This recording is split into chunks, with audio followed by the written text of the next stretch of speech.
Welcome to RK Telugu TV. మీ సమస్య మా బాధ్యత. ఆర్కే తెలుగు టీవీ ప్రతిరోజు మీతో. ఎమ్మెనూరు నియోజకవర్గంలో 2004లోన బివి మోహన్ రెడ్డి గారు ఆ రోజు ఆయన అప్డేట్లోన బ్రహ్మచారిని చూపించినాడు.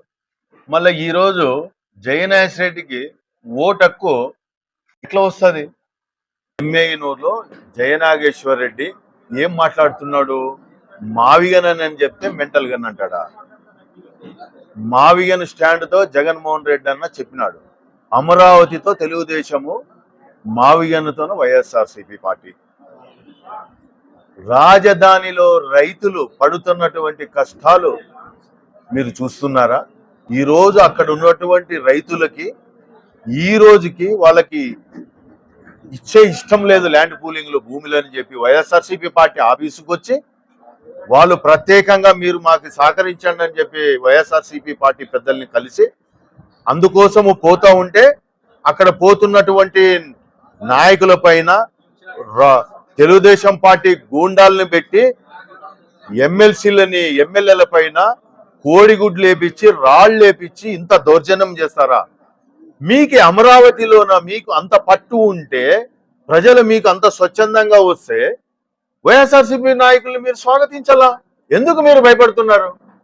అంటే అమరావతిలోన జరిగేదంతా ఇల్లీగల్ దందా జరుగుతూ ఉందా?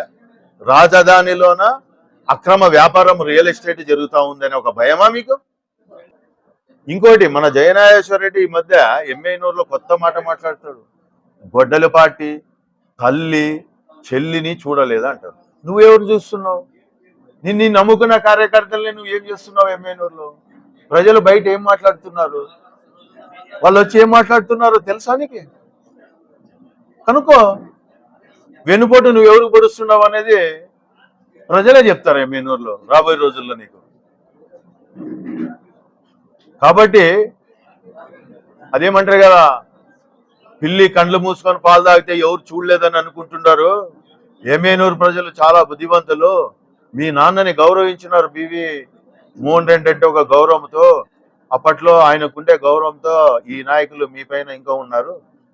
రాబోయే రోజుల్లో మీకు తగిన శాస్తి జరుగుతుందని చెప్పి నేను తెలియజేస్తున్నాను. భాగంగా 2002లో ఓటు ఎక్కడ వేసినారని చెప్పి ఒక ఖచ్చితంగా ఆ ఫ్యామిలీ ఓటు ఉండాలని అడుగుతున్నారు.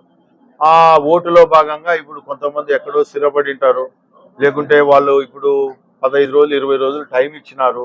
ఈ టైంలోనే వాళ్ళు రావాలని అంటే చాలా ఇబ్బందిగా ఉండొచ్చు. కాబట్టి ఈ ప్రక్రియని పొడిగించాలి. ఎందుకంటే మళ్ళీ ఒక నెల ఎక్స్టెన్షన్ ఇవ్వాలి. ఇంకోటి నాకు అర్థం కాలే, మన మీడియా మిత్రులు పాత వాళ్ళు పెద్దలకి అయితే తెలిసి ఉంటుంది. బివి మోహన్ రెడ్డి గారు ఎలక్షన్లో కంటెస్ట్ చేసినప్పుడు ప్రతిసారి బ్రహ్మచారాన్ని చేసినాడని విన్నాము. మళ్ళీ ఈరోజు జయనాయస్ రెడ్డిది ఓటు ఉంటుందా పోతుందా అనేది నాకేమో డౌట్ వస్తూ ఉంది. ఎందుకంటే అప్డేట్లోనే ఎప్పుడైనా కానీ పెట్టిండేది అదే అని అంటున్నారు. మళ్ళీ అధికార పార్టీ ఉంది కాబట్టి వాళ్ళు పెట్టించుకోవచ్చు, చెప్పలేము. ఒక ఊహ వచ్చింది ఇది. అంటే అప్పట్లోన ఎప్పుడైనా కానీ పెట్టినప్పుడంతా అదే చెప్పినారు. 2010-12కో జయనాయస్ రెడ్డి ఎమ్మెనూరులో కాలు పెట్టినాడు. కాబట్టి ఇంకా మోహన్ రెడ్డి గారు ఎన్టీ రామారావు గారికి జ్యోతిషాలు చెప్పుకొని తిరుగుతుండే. ప్రతి ఎలక్షన్లలోన నామినేషన్లు అయి ఉండొచ్చు, ప్రమాణ స్వీకారాలకి అయి ఉండొచ్చు, ప్రతి ఒక్కటికి బివి మోహన్ రెడ్డి గారే ముహూర్తాలు పెట్టే అయినప్పటికీ లక్ష్మీపార్వతిని పెళ్లి చేసుకుంటే గాని పుట్టేట్టు ఆయన ప్రధానమంత్రి అవుతాడని కానీ చెప్పిన 92-93లో అప్పట్లో పేపర్లలో కానీ వచ్చిన విషయం అది. తర్వాత ఇవన్నీ జరిగిన తర్వాత ఎప్పుడైతే ఈయన ఏం చేసినాడంటే బివి మోహన్ రెడ్డి చంద్రబాబు నాయుడికి కోవట్టుగా మారిపోయినాడు. మారిపోయే ఎమ్మెనూరులో ప్రజలు మొన్న కూటమిలో ఎలక్షన్ల ముందు తెలుగుదేశం పార్టీ కార్యకర్తలు చాలా మంది పోయి మాకు జయనాగేశ్వర రెడ్డి ఇస్తే ఇబ్బంది పెడతాడు సార్, మార్చండి అని చెప్పి కానీ చంద్రబాబు నాయుడికి లిస్ట్ ఇచ్చింటే ఆ లిస్టు మళ్ళా జయనాగేశ్వర రెడ్డికి ఇచ్చినారు. అందులో భాగమే ఈరోజు తెలుగుదేశం పార్టీ నాయకులు కార్యకర్తలను అందరినీ ఆడుకుంటున్నాడు. గమనించండి, ఈ వాస్తవాలు కాదని ప్రజల్లో పోయి చూడండి. సీనియర్ నాయకులు ఏడ కనపడుతున్నారు మీరే చూసుకోండి.